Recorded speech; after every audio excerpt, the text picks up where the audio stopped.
often feel stressed, distracted, tense, depressed, or have difficulty concentrating? Do you often worry about your future or think a lot about past problems? When have you been in the present moment lately, consciously and clearly in the here and now, mindful? When we are mindful, we focus all of our attention on everything we are experiencing in the present moment.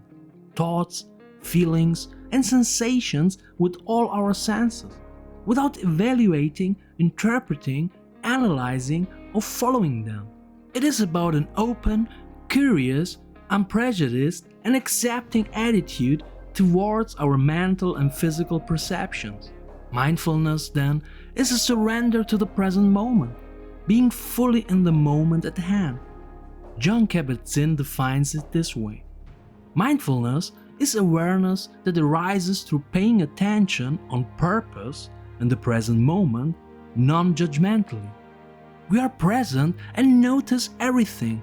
We notice whether we are in a good mood or angry, whether we are worrying about the future or ruminating about a past problem, whether we are sitting or standing, whether we have a craving for chocolate or a new smartphone, whether we are eating or writing an email, whether we are listening to the birds sing on a walk or feeling the sun on our face, whether we are tasting the fantastic flavor of chocolate in our mouth or smelling freshly washed laundry. We are in the here and now with all our senses. We are completely attentive to ourselves and to our entire environment. Usually, the exact opposite is true for many of us.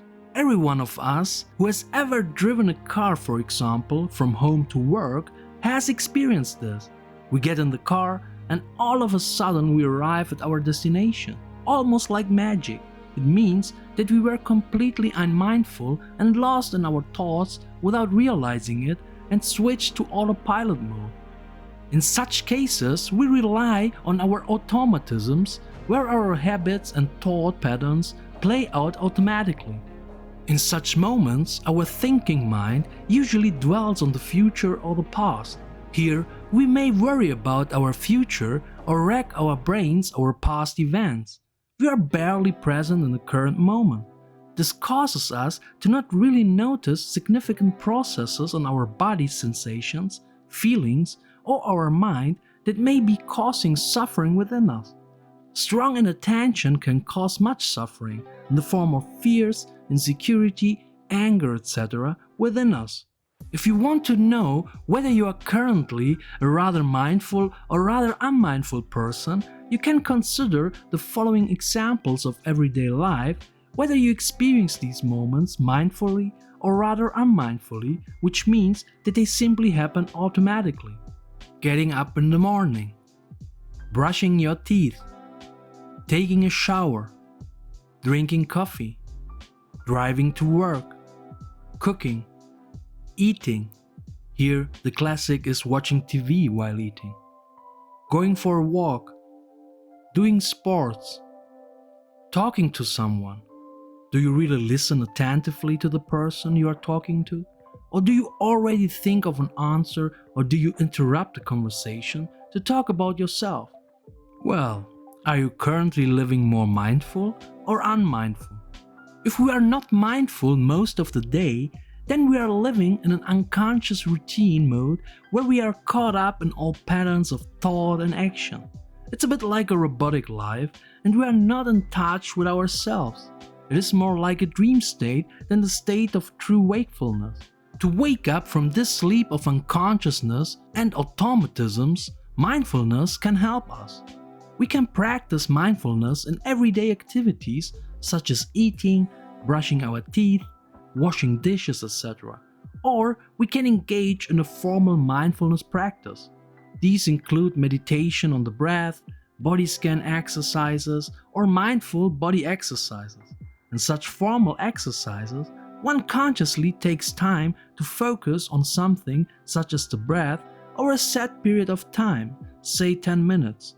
With such exercises, we can train our mind to observe what is happening in the present moment, consciously and without judgment.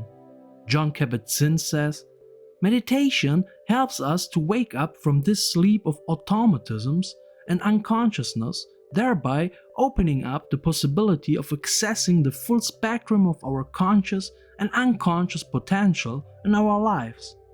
So with mindfulness, we practice to perceive everything that happens in our thoughts, feelings, bodily sensations, and our surroundings in the present moment consciously, without judgment, and without letting ourselves be carried away by them.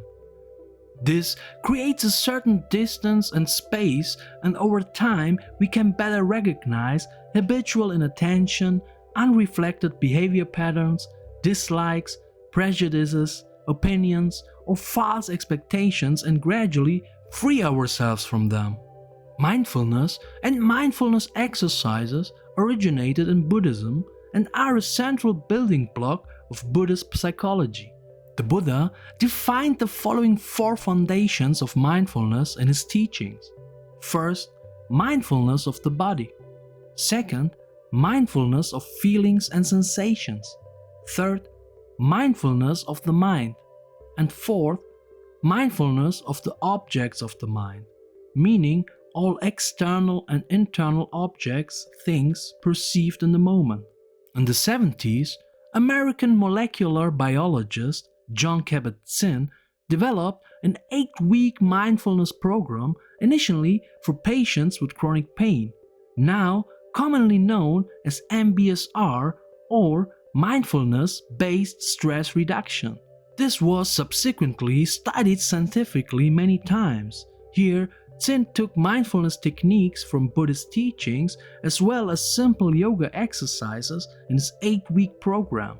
However, the MBSR course is decoupled from a philosophical or religious framework so that people without a spiritual connection can also use it. Today, these mindfulness techniques are used in clinics, in cognitive behavioral therapy, for stress reduction, for chronic pain, or for depression and anxiety disorders. Long-term practice of mindfulness and mindfulness exercises can produce a variety of positive effects in us. Here are a few examples. We get to know ourselves and our environment much better as we become more aware. We become aware of our thoughts and how they affect our well-being. We understand better and better how thoughts, feelings, and body sensations interact with our behavior. We become more aware of how we react to certain stimuli and impulses, and in this way we also get to know our harmful behavior patterns. We can better deal with stressful situations. We experience everyday life more clearly and are more focused.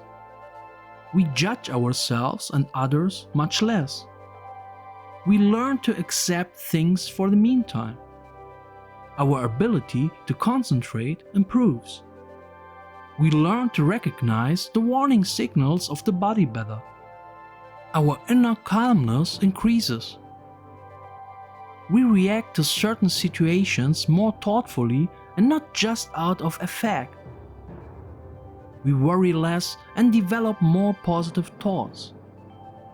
We develop more patience and compassion with ourselves and others.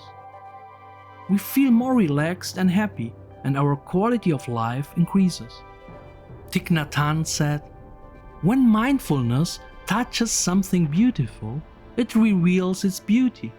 When it touches something painful, it transforms and heals it." Thanks for watching. If you liked the video, subscribe to the channel. And more importantly, share the video with someone who can benefit from this content. Thank you and stay inspired.